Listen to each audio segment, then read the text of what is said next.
Good evening, this is ITV1. Now, a Tonight special. Trevor McDonald looks at London under attack.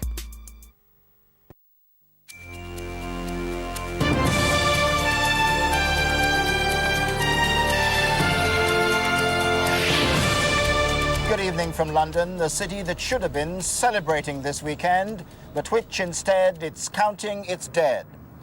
The nation's capital, which will welcome the world for the 2012 Olympics, is tonight the focus of worldwide sympathy. The death toll from yesterday's terrorist bombings has risen to more than 50. 350 of the injured are still in hospital, and many of them remain in a critical condition.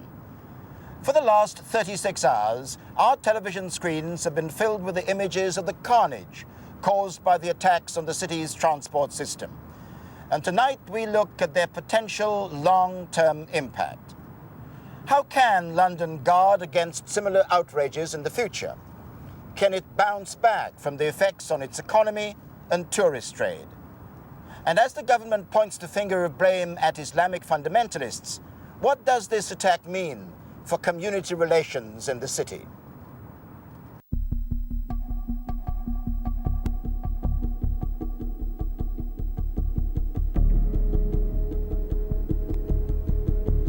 "8:51 this morning, exactly 24 hours after the first explosion on the London Underground.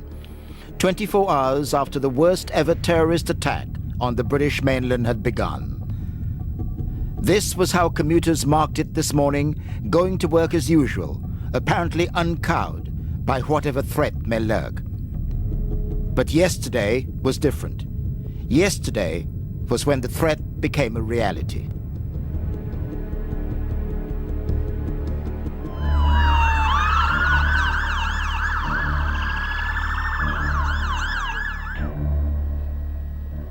It was the height of the rush hour when we first heard news of a blast between Liverpool Street and Aldgate stations. There were rumours of a collision, reports of a power surge, but those underground knew the truth. You knew it was a bomb straight away, so just trying not to panic, really. We broke the door to our carriage down, and then because there was so much smoke and it was black everywhere, there was no lights, and we just moved people down through the carriages.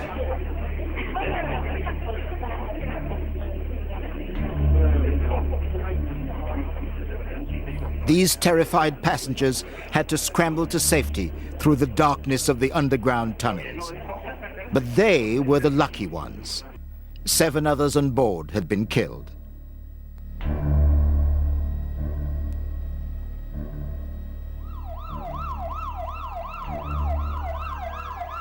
Five minutes later, the second and most deadly blast. This time on a train between King's Cross and Russell Square stations. 1 minute minding your own business, bang, and we thought we were on fire. The smell, the smoke, you couldn't breathe, you couldn't see anything. It was just horrible. I just want to get home. At least 21 people were killed in this explosion. Hundreds more were injured. Everybody move down there, and you guys. The attacks were tightly coordinated. Within 20 minutes, a third bomb had gone off, this time at Edgware Road Station, claiming at least 7 lives. We just pulled out of Edgware Road, and next thing I know, there's a large flash of light. Felt a burning sensation on my hands, put my hands up to my face. Was on the floor by that point. Yeah, I can't recall anything prior to that, any noise, any bang. And as soon as I realised, there'd been an accident, got up, had a look around, saw where the exits were. The train was a complete standstill, lights are out, a lot of smoke in the carriage. Ladies and gents, we need you to start moving further back now, please. The blasts caused the closure of all underground stations. But still, the terrorists weren't finished. At 9:47, a fourth bomb ripped apart a double-decker bus, packed with rush-hour travellers. Everybody back! You could still see the top of the bus was blowing off, and there was debris all over the street, and people were just panicked on their cell phones trying to get a hold of their loved ones. When you hear the band, the people in my bus start running from the top down the stair of the bus. Everybody's shouting, running, oh God, what's happening? Whoa, whoa, let's get out of the bus, shouting like that. So we start running as well.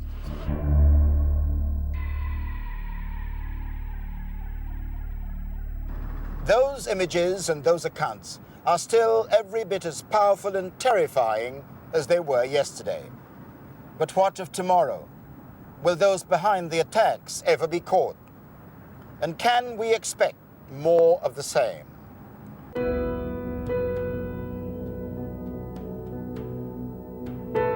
In the 4 years since the 9/11 attacks on New York and Washington, warnings of a similar outrage here have been constant. For many, it's been a question of when, rather than if. It's several years now since what happened in the United States on September the 11th, and people, of course, do start to forget the enormity of that attack and the possibility that something like that on an equal or a lesser scale could happen in another country. But make no mistake, these individuals, these terrorists, they're playing a long game. They've been planning, they've been preparing for over a decade to launch major strikes against Western cities, and London is on their target list. They've hit London now, and they may try possibly to hit London again with an attack like this, something we didn't expect, possibly even something much, much bigger. Anti-terrorist units are understood to have foiled 8 separate attempts at similar atrocities throughout the UK in recent years. But yesterday's successful attempt came just a month after the threat was downgraded, and as 1,500 London police officers were in Scotland for the G8 meeting of world leaders. The authorities deny they were complacent, but one major risk management company recently warned of London's increased vulnerability. We publish a terrorism risk map annually, and in April we published a map which tries to demonstrate the threat you could face as a business in all the countries around the world. And for the UK, we said that there's an elevated threat level. It's probably no coincidence that the amount of media attention on Britain at the moment, the fact that we're hosting the G8 summit at Glen Eagles, that's brought the world's media here. So in terms of a terrorist group whose intention is to gain mass media attention, and that aim is being fulfilled. But I don't think it means that the capital is any less vulnerable because we've deployed resources to protect that event. Tony Blair has talked of an intense effort to identify those responsible for yesterday's explosions. It remains unclear whether they were suicide bombers or whether they planted the devices and fled. Of greater concern is the movement they represent and how many others are prepared to do the same.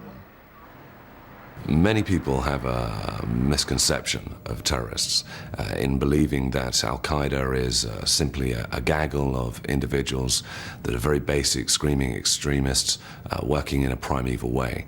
These individuals are highly educated, they have the best technology at their avail, they can remain hidden for some considerable time and below the detection elements of the security services.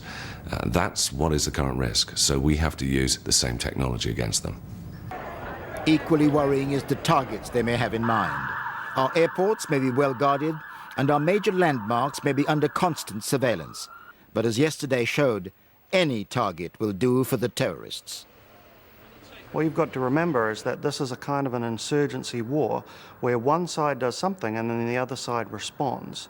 And the government won't like to admit this, but in many ways, the fact that the terrorists are now attacking civilians is in direct response to the fact that governments have hardened their official sites. So what does that mean for security in the future? They are inevitable calls for greater security measures and stronger police powers. But those who have studied Al-Qaeda say it's necessary to tackle the reasons why people are drawn to such a fanatical movement. There's very little that the ordinary public can do other than be vigilant. Basically, we're reliant upon good intelligence, and we're reliant upon the emergency services doing a good job, but that's in the aftermath of terrorism. So without being defeatist or alarmist, we've got to be in for the long haul on this one. You cannot protect a city the size of London, every bus, every train, every street in the capital. Impossible. It is something people should be worried about. It is something they should consider. It's something they need to think about. And I think it's important to look at some of the causes that are driving individuals into the arms of this group in the first place. The situation in the Middle East, the ongoing situation in the Middle East, the situation in Iraq, in Afghanistan. People have got to start looking at these issues, and they've got to realise that there is a cause and there is an effect. Now, these terrorists can't necessarily be reasoned with. By addressing some of the root causes, you can take away or really pull the rug from under their feet. They lose their core support because people start to realise that the world is changing. And that's really one of the best ways of defeating terrorism. Ultimately, you're not going to be able to sit down and negotiate with someone like Osama bin Laden. He and people who think immediately like him are just going to keep coming. They've attacked London once, and I'm sure they will try again. If more attacks are likely, what will that mean for the economy of a city that's Europe's financial capital? For those who live and work here, there's no choice but to carry on as normal. But what about the 13 million overseas visitors who come to this city every year?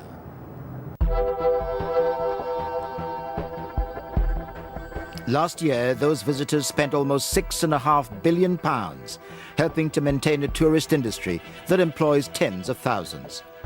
Yesterday's bombings could hit that industry hard in London and throughout the whole of the United Kingdom.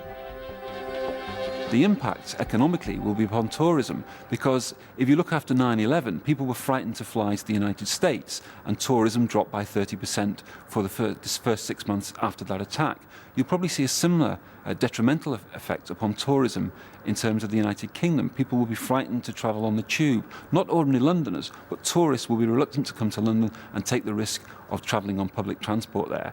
Initially, the main concern is tourists who simply want to get home. You've got to remember that several 100,000 of them were in London when this happened. They found themselves in a capital with no transport, with a sense of fear, of anxiety, nothing really open. They just wanted to get out, and the airlines and the train companies have been pretty good at helping people get home. Longer term, it all depends on how people perceive London. It's not going to be as comfortable or as relaxed as it was before, both psychologically because of the fear that there might be further attacks, and just purely practically in terms of extra searches and general sense of unease. There's two groups of people who I think are really going to be put off by these attacks, and they're at kind of different ends of the spectrum. First of all, you've got rich Americans.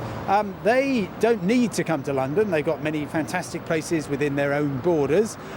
They have demonstrated in general that they are more susceptible to the perception of danger than other nationalities. And the other group, which is financially not nearly so important, but numerically is very important, there's lots of school groups, young people coming to the capital to learn English, for example. I think there's going to be an awful lot of parents in countries like France, Italy, Spain, who are just thinking, do we really want to send our children to London?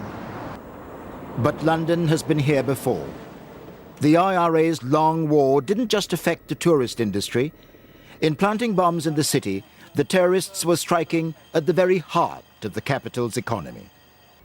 When the IRA had its campaign in the 1990s in London, they bombed Bishopsgate, the Baltic Exchange and Canary Wharf. Institutions were threatening to pull out of the city if the terrorist campaign continued. Now, Al-Qaeda have decided to attack a different set of targets. They've decided to attack people instead, hoping that the financial impact will be great because tourism will be diminished in London. So the objectives are still financial for these different terrorist groups, but they have different ways of going about trying to wreck the British economy. Osama bin Laden is on record as saying that he can't hope via Al-Qaeda to defeat the UK or the United States in military terms because he's hugely outnumbered in terms of weaponry and personnel. He has said what Al-Qaeda can do is wreck the economies, or it can wreck the economies of the West by engaging in terrorism, which creates a climate of fear, which stops people travelling, and there's therefore huge hits upon the economy. Whatever the effect on visitors' attitudes, many will now be looking closely at the effects of the explosions on Londoners themselves. 700 people were injured in yesterday's attacks. Many more witnessed the terrible scenes at first hand. What can they and the millions who watch the tragedy unfold on television expect in the days and weeks ahead?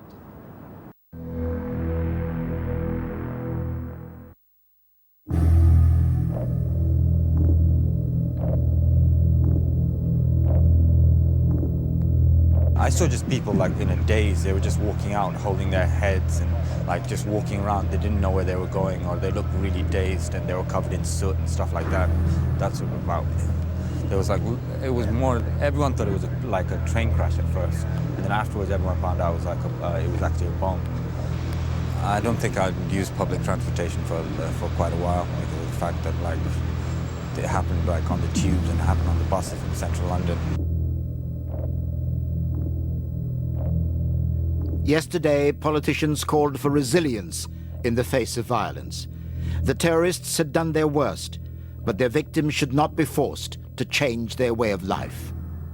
I think we all know what they're trying to do. They're trying to use the slaughter of innocent people to cow us, to frighten us out of doing the things that we want to do,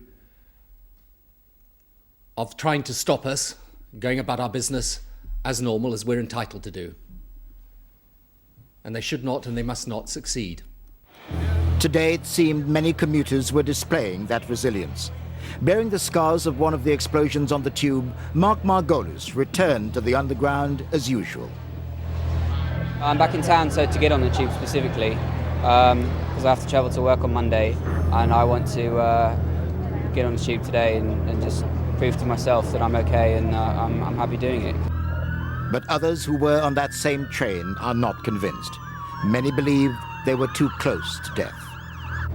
I'm very well aware that people die in most fires, people die from smoke inhalation rather than burns.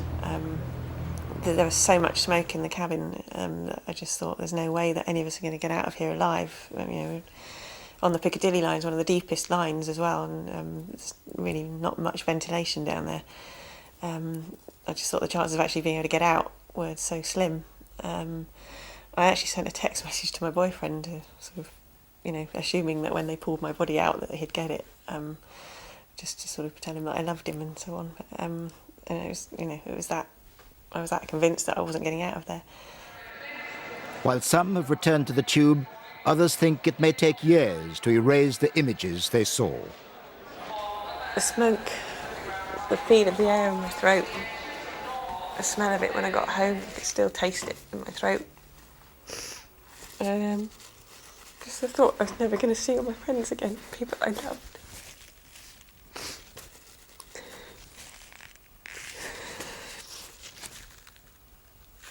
And I'm just so glad to be here now. Psychologists say those closest to the tragedy are the most likely to suffer grief, depression, even guilt. For those who are right in the centre of these disasters, people are extremely, extremely resilient, but a proportion are going to need, after talking to their friends, to go on forward to getting more help with things such as an increased level of anxiety, enormous emotional swings and depression. It's not inevitable that people will get this, but predictably some will, but we're in a much better position to treat that than ever before, so it's something which, to a large extent, can be handled. But how will the wider community react?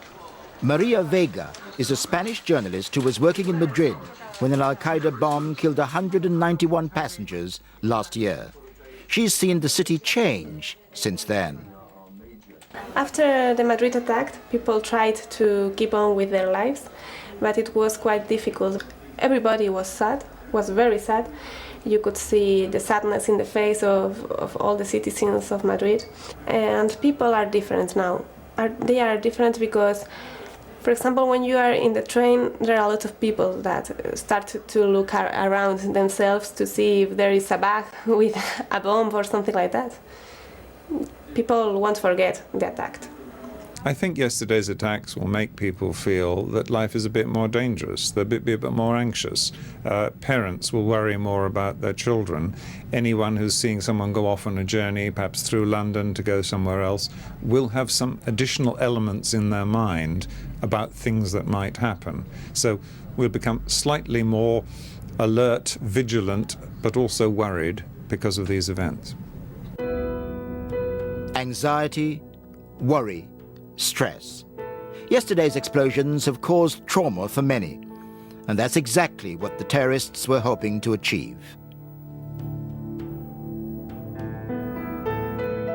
The fundamental principles of terrorism is to strike fear into a populace, whether that be in a small country, whether that be in a city, whether it be in a small village. Terrorism can be exacted on a varying level of scales, and what was achieved yesterday would have been a great result for the terrorists. Those claiming responsibility for yesterday's attacks may describe themselves as followers of Islam. But in bombing stations in Aldgate and Edgware Road, they were targeting areas with high concentrations of fellow Muslims. And although they were among the victims of yesterday's outrage, the Muslim community has found itself on the defensive. Its leaders have already received thousands of abusive and threatening emails.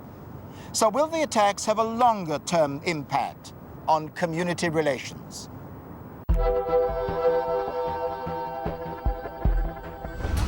The evil people who planned and carried out these indiscriminate acts of terror in London are criminals.